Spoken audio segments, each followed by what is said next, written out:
इस फिल्म की शुरुआत हुई है एक 15 साल की लड़की मिनी से। मिनी एक ऑडियो डायरी मेंटेन करती रहती है। समय चल रहा है 1976 का। मिनी को कार्टून्स बनाने का बड़ा शौक है। करियर भी एक कार्टूनिस्ट के तौर पर बनाना चाहती है। उसने अपने घर में कई सारे कार्टून्स बनाए हैं। इसमें एक वर्जन लड़की का कार्टून है क्योंकि मिनी भी वर्जन है। वो अपनी ऑडियो डायरी में रिकॉर्ड करती है कि उसे अभी तक कोई नहीं मिला अपना पहला संभोग करने के लिए। इस बात से वो कभी कभी दुखी भी हो जाती है। वो कहती है कि उसे कई बार तो डर भी लगता है कि कहीं वो कम खूबसूरत तो नहीं, जिसकी वजह से उसे संभोग करने के लिए मौका नहीं मिल रहा। मिनी ने अपने डायरी में अपनी मदर शार्लेट के बॉयफ्रेंड मोनरो का कार्टून भी बनाया है। मजाक उड़ाने के लिए नहीं, बल्कि इसलिए क्योंकि वो उसे पसंद करती है। शार्लेट काफ़ी अलग किस्म की लेडी है, काफ़ी आउटगोइंग है। उसका बॉयफ्रेंड मोनरो अक्सर इस घर में आता है। जब शार्लेट नहीं होती तब मोनरो को हक करने का मौका मिनी को मिलता है। मोनरो के हाथ मिनी के स्तन पर टच कर जाते हैं।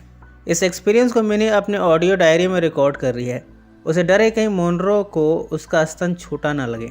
वो क्या उसे पसंद करता भी है। बाद में हमें मिनी मोनरो के साथ कार्ड खेलते हुए दिखती है। खेल खेल में उसकी उंगलियां काटती है। इसके बाद मिनी मोनरो के करीब जाती है।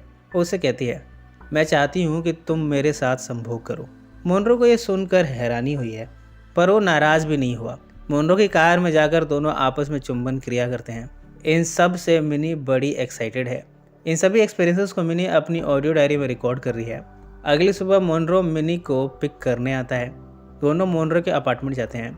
मिनी और मोनरो आपस में यहाँ संभोग करते हैं। मिनी या मोनरो को बताती है कि अभी तक वो वर्जिन थी।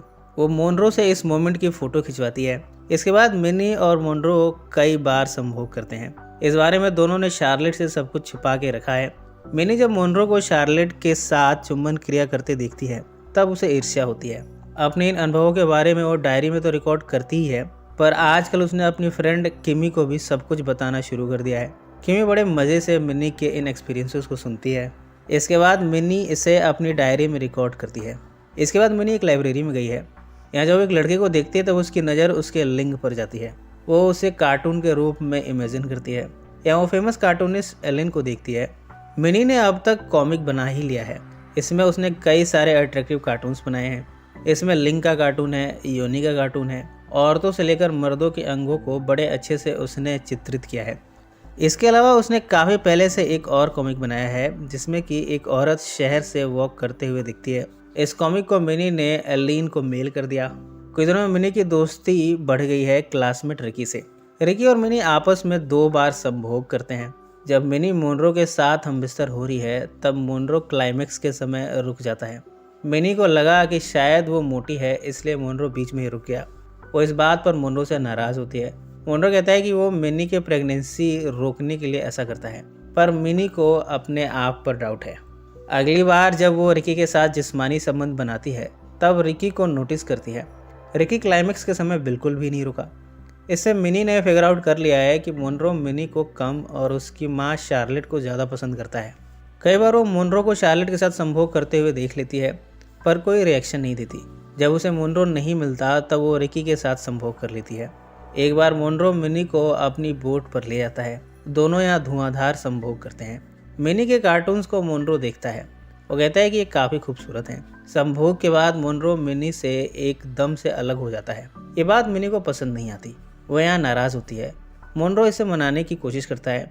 मिनी के अंदर की वासना दिन पर दिन बढ़ती जा रही है। इस बारे में वो किमी से बताती है।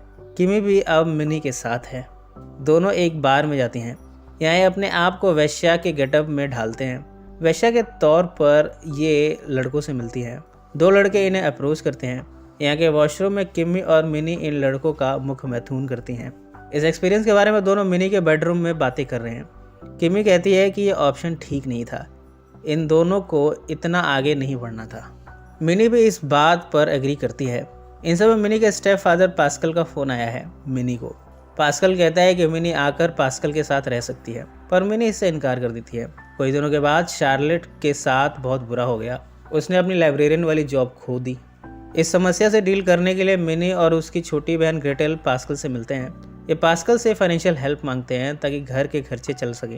पहले तो पास्कल काफ़ी इरिटेटेड होता है, पर बाद में वो चेक भेजता है। अब जब पैसे आ गए हैं तो मिनी एक वाइल्ड पार्टी थ्रो करती है। पार्टी के बाद किमी और मिनी मोनरो को संभोग के लिए उकसाते हैं। इसके बाद तीनों आपस में संभोग करते हैं।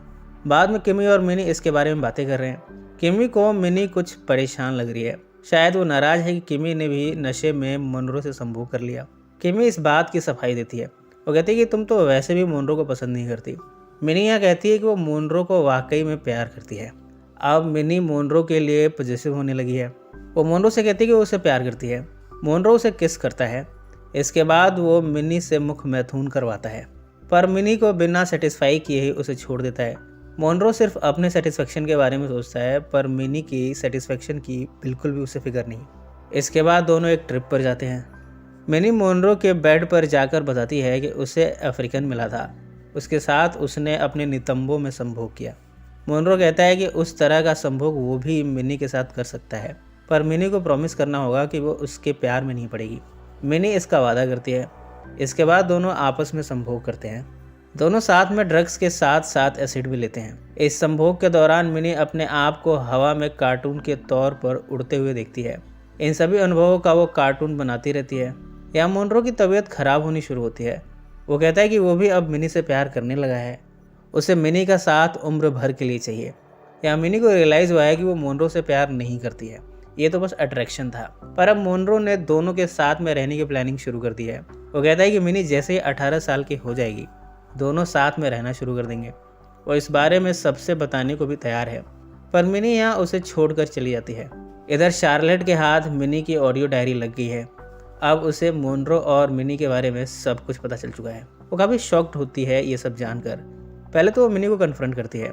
मिनी कहती है कि उससे ये सब हो गया, उसे होश ही नहीं था कि ये सब कब हुआ। शार्लेट मोनरो और मिनी को एक साथ बुलाकर कहती है कि अब इन दोनों को शादी करनी होगी, यही हल है इस समस्या का। मोनरो तो इस शादी के लिए तैयार है, पर मिनी अपसेट होकर यहाँ से चली जाती है। मिनी एक लेस्बियन तबेता से मिलती है। तबेता और मिनी आपस में संभोग करते हैं। तबेता उसे ड्रग डीलर से मिलाती है। डीलर्स ड्रग तब देगा जब मिनी उस डीलर के साथ संभोग करेगी। ये सब सुनकर मिनी यहाँ से चली जाती है। कुछ दिनों के बाद मिनी को एलिन का जवाब आया है। उसे मिनी के कॉमिक्स पसंद आ गए हैं। वो उसे पे करने को भी तैयार है। उसने मिनी से और भी कार्टून्स मंगाए हैं। मिनी अब बड़ी खुश है। वो मोनरो के पास जाती है। मोनरो मिनी को गले से लगाकर उससे माफ़ी मांगती है। वो मिनी को माफ़ कर देती है, पर अब से वो मोनरो का नाम भी नहीं सुनना चाहती। वो कहती है कि मैं समझती हूँ, इस उम्र में गलतियाँ होना लाजमी है, गलतियों से ही तो हम सीखते हैं। मिनी एलिन को अपने कार्टून्स भेजती रहती है। धीरे धीरे मिनी की इमोशनल ग्रोथ होने लगी है। उसने मोनरो से मिलकर उसे हमेशा के लिए छोड़ दिया है। वो हमसे बातें करते हुए कहती है कि अपने आप को प्यार करते रहना चाहिए और ऐसे में ही हमें खुशियाँ मिल सकती है। अगर हम प्यार के लिए दूसरों पर डिपेंडेंट रहें तो हम हमेशा दुखी ही रहेंगे। अब वो दूसरों से प्यार पाने के लिए डिपेंडेंट नहीं है। कोई इसे प्यार करे या ना करे, वो खुद से प्यार करती है और अब वो हमेशा खुश रहती है। इसी नोट पर यह फिल्म समाप्त हो जाती है। सो फ्रेंड्स, फिर मिलेंगे ज़िंदगी के किसी नए मोड़ पर।